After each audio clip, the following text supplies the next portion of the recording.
So actually, Scott's I have a funny story about Scott. So I met Scott's partner in London. And so when I met him, I said, I know all about your business already. I started asking all these questions. He just totally didn't know that I'd met his partner and couldn't figure out how I knew all this before meeting him. Great. Ready for your elevator pitch? Yes,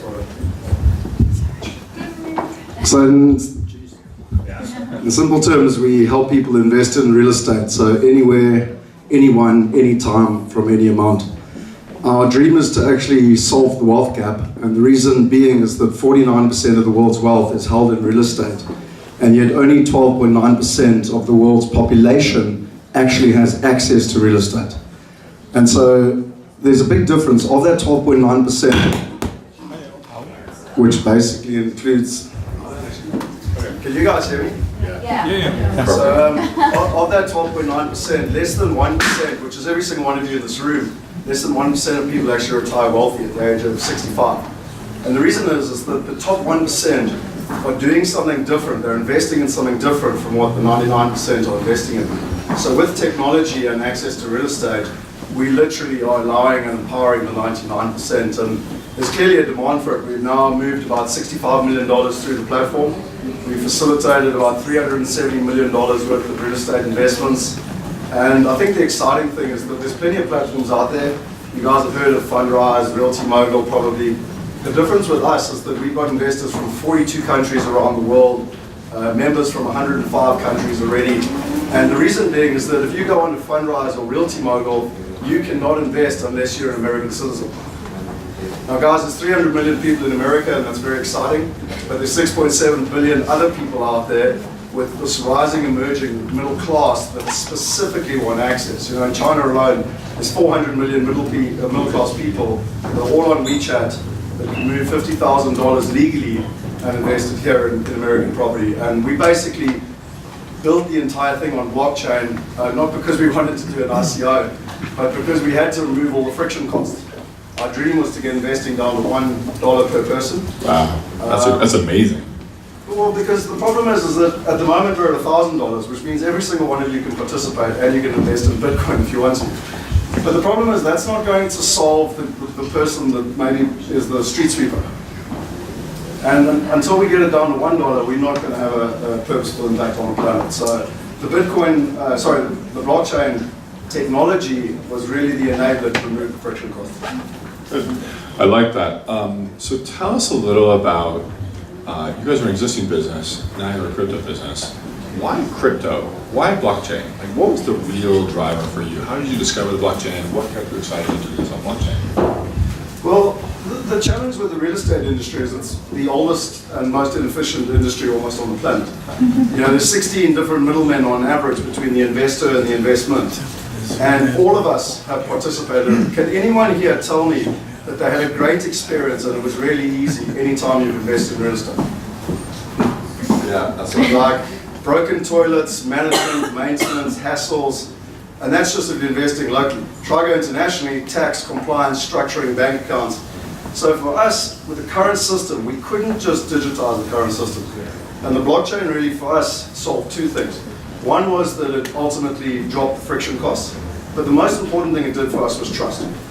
If I said to any one of you in this room, invest $1,000 in a medical building in Brisbane, the very first word that's going to come into your head is, how do I trust you? Blockchain provides that basis for trust. So we didn't do blockchain to do an ICO, it was to solve those. And then the second thing I think is important is why we're here, is that we built the company, we've never had any institutional funding. We built the company by investors for investors. So we got 100. Tell that story because it's a really powerful story. Well, ironically, from San Francisco, it's based on Salesforce. I read Mark Benioff's book, and in '99 he basically couldn't get any VC funding because I said CRM will never go in the cloud, and so he started a thing called Design Partners, which was basically his clients.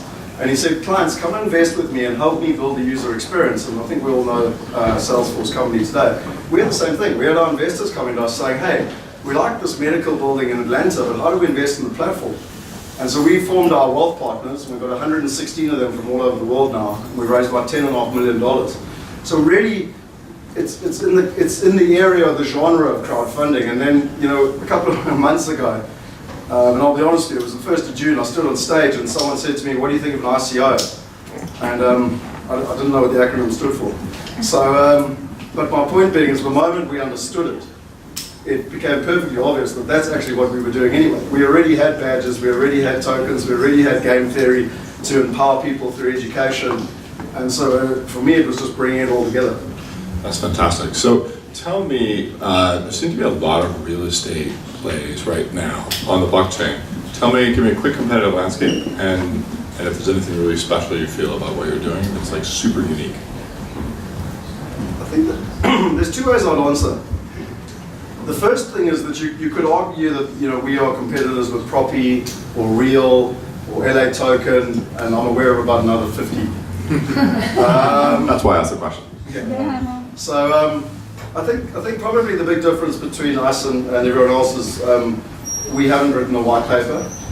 We actually have a business with clients on the ground, and we post revenue. 2016 we made $1.1 million. This year we're on track for north of $2 million in revenue. So that's not discounting them, because I don't want to be negative. I spoke to the CEO of Proppy about us actually partnering with them, because fundamentally we're not going to solve the wealth gap on our own, and we need to work with the best. But the difference with us really is we've got a footprint on the ground. We've got teams, physical teams on the ground in England, Australia, America, China, South Africa. We've got 7 countries. I don't know which one I'm missing. Dubai, the UAE.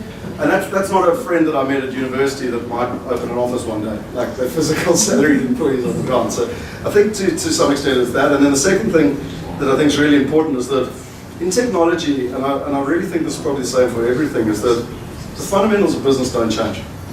The fundamentals of real estate don't change. And so you can build the greatest platform on the planet.